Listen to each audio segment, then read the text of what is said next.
is still releasing secrets. Animal dinners cooked on fires amongst the dunes.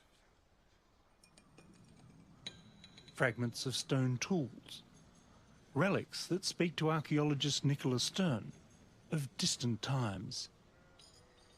Changed climates and a forgotten landscape. My interest is primarily in the rubbish left behind from people's everyday life. It's a record that spans the entire history of human settlement on the continent, about which we know very little.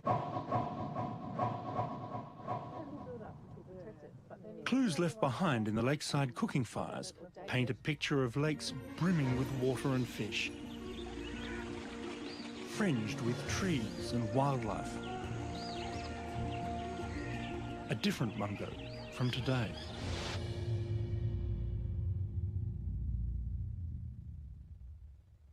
Mungo is a magic and moving place. You can walk in a landscape where people have been leaving footprints for over 50,000 years. There's few places on the planet with such a continual record of human occupation. Half close your eyes and you can almost hear the sounds of the people camped on the shoreline and enjoying a sunset, much like this. There are other ghosts in this landscape.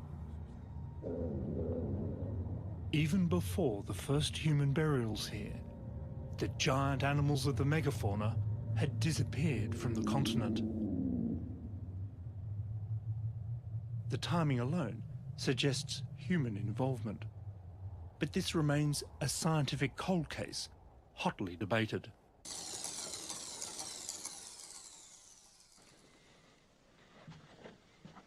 Some suspect that the shifting Ice Age climate did them in, but the records stored in the bone beds of Naracoorte suggest otherwise. The populations of different species of mammal waxed and waned, if you like, in response to those glacial interglacial cycles. But nothing became extinct until about the time humans arrived.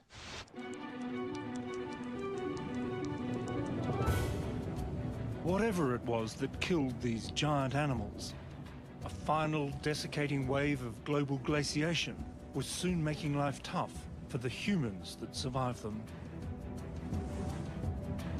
At its peak, around 20,000 years ago, the bountiful land faltered. Forced back to the security of the lakes, Mungo people marked their passage on the edge of a drying clay pan. But these first Australians left behind more than footprints.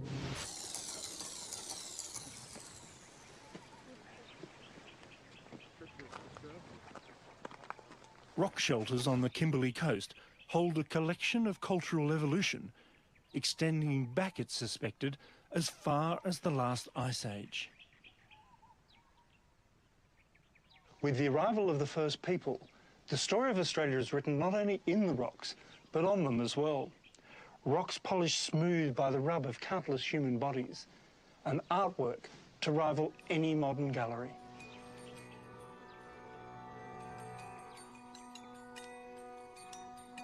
It's the art gallery that never closed, still cared for by the artist's living descendants, like Warrnambool man Greg Kunak.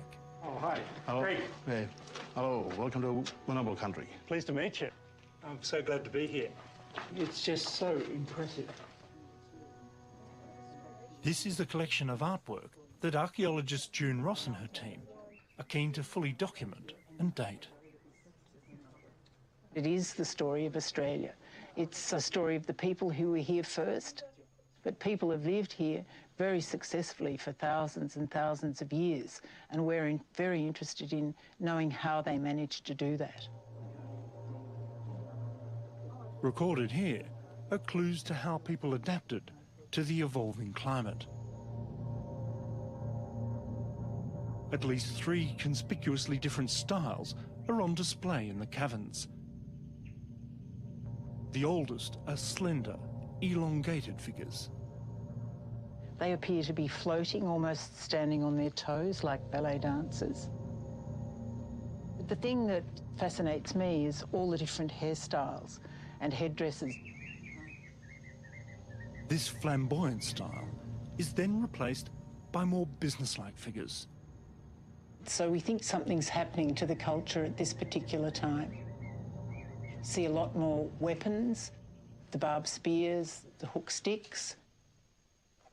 Whether or not dating will show this cultural shift was a response to a changing world, an evolving tropical climate certainly influenced the art of the last few thousand years.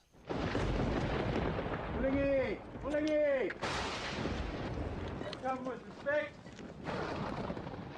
Wandjina figures, like these images of the creator spirit Gorlingi, are strong cultural links to the modern monsoon, each wet bringing new life to the land.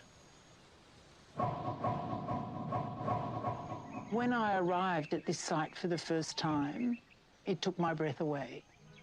And I think it has the potential to answer lots of highly significant questions, not just for Australians, but for the entire world.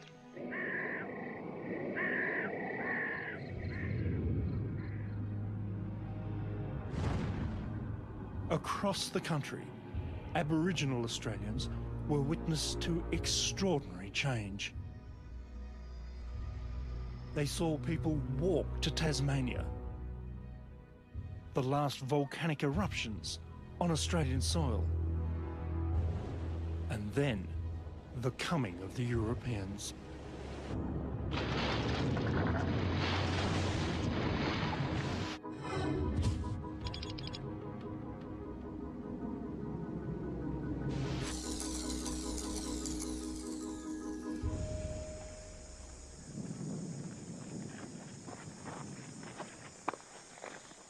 When navigator James Cook climbed to the summit of Lizard Island in 1770, after running aground on Endeavour Reef, he was horrified to find that his ship and crew were trapped inside a coral labyrinth, the extent of which exceeded his worst nightmares.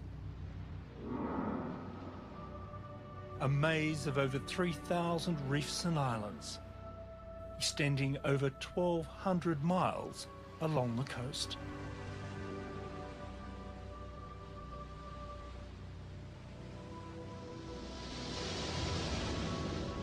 Australia's Great Barrier Reef is probably one of the greatest reef systems the planet has ever seen.